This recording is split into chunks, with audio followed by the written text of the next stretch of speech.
What is going on, fellow Wastelanders? Welcome to the channel. Shock Radio here, breaking the latest news for the CROSSOUT Iron Beast update. Now, I wasn't going to make this video originally, but there's a lot of other news videos, and there are just things that no other creator is talking about that's absolutely massive for this update. So we're going to do a whole review for this update. I'm going to try to make it as quick, as short, and sweet as I can. We're going to watch the trailer, give you my reaction, and just talk about some really important things in CROSSOUT that, for some reason, has gone under the radar for everyone. So let's take a look at the Iron Beast trailer. Dude, is awesome. Music is nuts. Now, well, first of all, we have to talk about this. No one is talking about this. Immediately off the rip, I got stoked, dude. Why are they showing the King Duck in this trailer? Why? Is it coming back in May? Is this going to be the relic crafting event that's coming in May, June? A lot of people were thinking Easter might have been the time for a relic crafting event. Well, that's never happened. It's only happened in like Christmas or Halloween. But for some reason, they're showing the King Duck. Now, if you don't know what the King Duck is a relic duck that you can craft out of a bunch of ducks, and then you can turn this into any relic that you want in the game. You can turn it into literally any relic you want. You can't sell the relic after you change it in. Now, what do you need usually for this duck?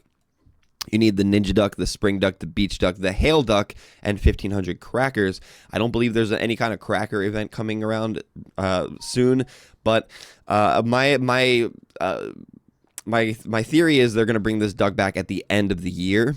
Right now, the Spring Duck is in the current Battle Pass. So if you're thinking they might bring this back, go into the current Battle Pass and craft yourself a Spring Duck or two. I have 2 Ninja Ducks, 2 Spring Ducks. Waiting on Beach and Hail Duck. I think Beach Duck might come more in the summertime, and then Hail Duck. But we will see. But it's still very intriguing that the very intro to this video is showing a King Duck. So yeah, we're gonna keep watching. Dude, the music is absolutely awesome. This event looks fun as hell too, not gonna lie. It's like the Night Riders event.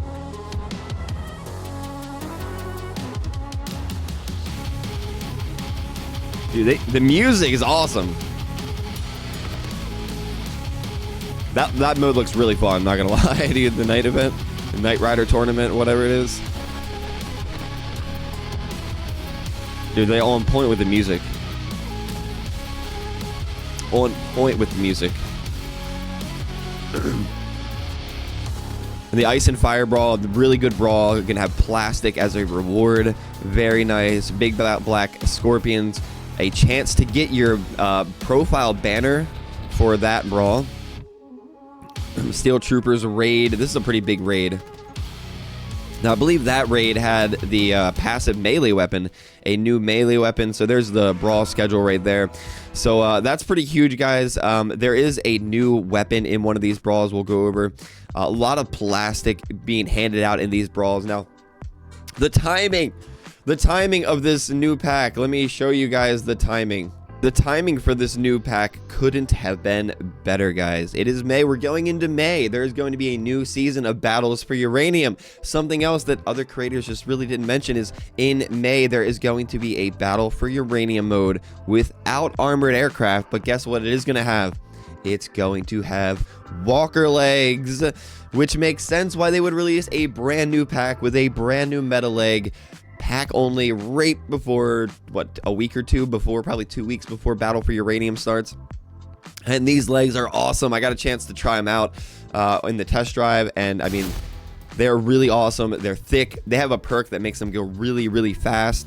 So they're actually one of the fastest legs with the perk, which is nuts. And the new, I think the gyroscope that reduces the spread is also ridiculous for this pack. So they came out with this pack just in time for 12K uranium battles, which is obviously to make as much money as possible. Very smart on their end. I don't think I plan on buying the pack, although there is a light version for $13 on PC that I imagine will come to PlayStation. It was delayed coming to PlayStation, but that's usually the case. There's always like a little bit of a delay when it comes to console stuff. So just keep that in mind if you're going to get the light edition. See, it's announced right there. There will be a light edition. You just might have to wait a little bit for it to come to console. So a lot of good stuff in these brawls. There's one particular brawl, a lot of plastic, which is really nice with all these brawls. Very nice. A little bit of scrap metal there. The one thing, logistician's container if you need those storage, and blueprint expansions. I just want to point this out. This is the leaderboard for the Spring Mayhem event. They are going to be giving us a duck, a soul duck. Now, the soul duck is used to craft the spring duck, okay? So just want to keep that in mind. That's very important there. All right, now the Steel Troopers event is actually where they will have a new claw, a melee weapon. The claw, I do not know what that is, but that is a new passive melee weapon. I guess maybe like a bumper or something. I don't know, but we'll have to see there. But a new melee weapon is part of one of the rewards for these brawls. And again, more logisticians container, more plastic, more logisticians container. So that's really good. They seem to be listening to us in terms of like criticizing the scrap metal reward that they always give out. So that's really good. Now the changes, they are going forward with a lot of changes. The cannons rotation speed has been nerfed. Cannons have been on wheel builds, just wreaking havoc, and they said no more of that. So rotation speed is done with cannons. We're gonna go through this part kind of quick. There's one more thing in here that is very, very important we're gonna point out, but most of this stuff we were on the test server. We tested for you guys live. Tempest, a little bit of a nerf. Falco, a little bit of a nerf. Genesis, I'm really excited to run my troll build with my like 9, 10, 11 barriers. That's gonna be a lot of fun. Hardcore, Razorback, Dunhorse all have added perks based on like their next tier generator. You know, like the Dunhorse, every 100-meter pass by the car reduces remaining cooldowns for modules and autonomous weapons, except sentry drones by 7%. So it's like a lower version of the Cheetah. They buffed the adapter. The Gunyer and the Nathong now has cryogenic freezing abilities, which is nuts, dude. Machine guns that are dealing cryo damage, reducing the durability or the resistance of parts is absolutely nuts. They gave the Jotun a nice reload buff. Yokai, the hover killer, might be back in the wasteland with a buff. Corvo buff. Punny, I don't think this will ever be good, but the Punji is actually kind of crazy now with all these buffs. We have to try that. Herb, let me know in the comments below what you think of the Punji now. Blockchain was one-shotting legs and helicopter rotors, so they nerfed that just in time for Battle for Uranium. The Clarinetto has received a nerf. Raijin nerf. Whirl nerf. Tusk has been buffed. Bigrams were buffed a little bit. Pretty good. Meat grinders have been nerfed. They've been meta in Uranium Wars, clan battles, so they did face a little bit of a nerf. Will this be enough to take them out of the #1 spot of the meta? I don't know. Should they be taken out of the #1 spot of the meta? I don't know. They haven't been meta in forever, so everything kind of needs its moment. Should they be meta a little bit longer? Maybe. I don't have them, so I'm glad to see this, but Patrol, another nerf. Tengu actually got a nerf, and it makes sense. They just released a new leg, so of course they want you to buy the new leg. They have the Battle Walkers coming in Uranium Battles next month, so that's also going to be a thing. Cheetah was buffed. We got a buff to the Heather, buff to the Retchers, buff to the Fukabari. There's a lot of buffs in this update. Nathong, another buff, getting cryo damage. Fortune added a perk to the Fortune. Projectile travels the first 200 meters. Its damage and blast radius gradually increase. That's pretty awesome. I'm curious to see if Fortunes make a comeback, in particular for Levy Wars. There was a time when Fortunes were wreaking havoc in Leviathan clan battles. I mean, they were just smashing Leviathan, so could they make a comeback? We'll have to see. Compiler has been garbage since launch. This should make it not garbage anymore, so that's good. And Mugi was buffed. It was very easy to use, or sorry, nerfed. It was very easy to use. People were complaining about it. It's been nerfed. Kaiju also nerfed. Tribdus nerfed. Griffin is pretty cool. It's the new drone cabin. The perk now reduces the recharge time of modules and drones by 5%. Hippogriff perk active time reduced and perk recharge time reduced. I never used the Hippogriff like ever. I guess you use it for like lock-on missiles and stuff like that. I never use it.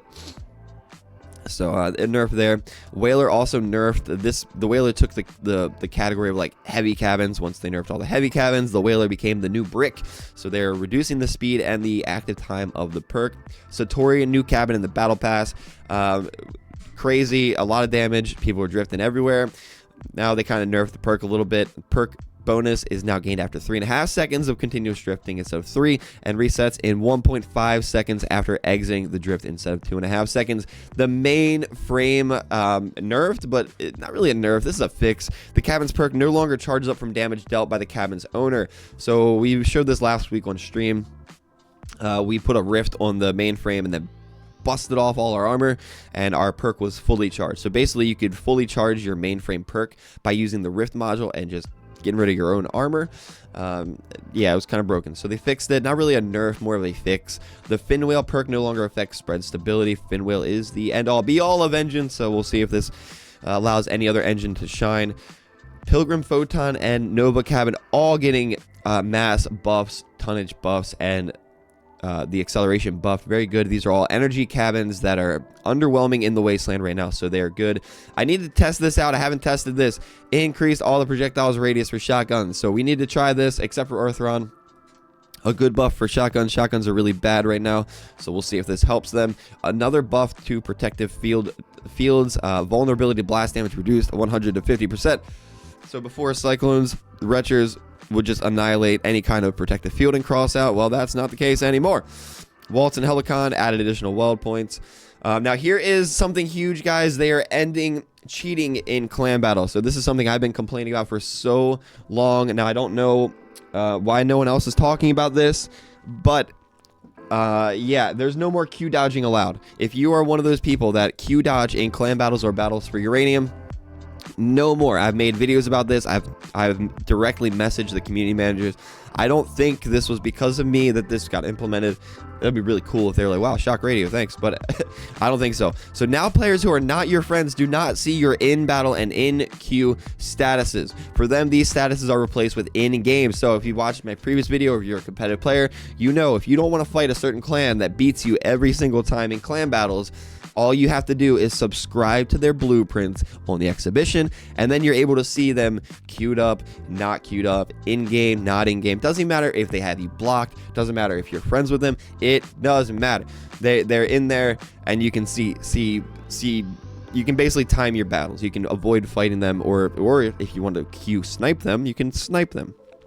So if you're having that problem, just delete the people that are sniping you now, and they seem to have fixed it, which is actually kind of huge for clan battles. Top tier clans are going to have a rough time. It used to be you turn off cross-platform and then you would stream snipe, and then you get all easy clans. But now if you turn off cross-platform and you can't stream snipe, well, you might as well just turn on cross-platform. But that is one thing that higher up clans do. They turn off cross-platform so they get less competitive players, and then they start queue sniping. So that is fixed, guys. So, I mean, that's actually, I might have missed something too, but that's all I have for you guys. Dude, there's probably so much other good stuff in here, but I think I read through all this earlier and there was nothing like too crazy, but that Q dodging thing is absolutely nuts. Let me know if you learned anything from this video. If this video helped you, please like and subscribe. You can leave tips below, or you can become a YouTube member if you want to help support the channel. Links are in the description if you would like to support our work.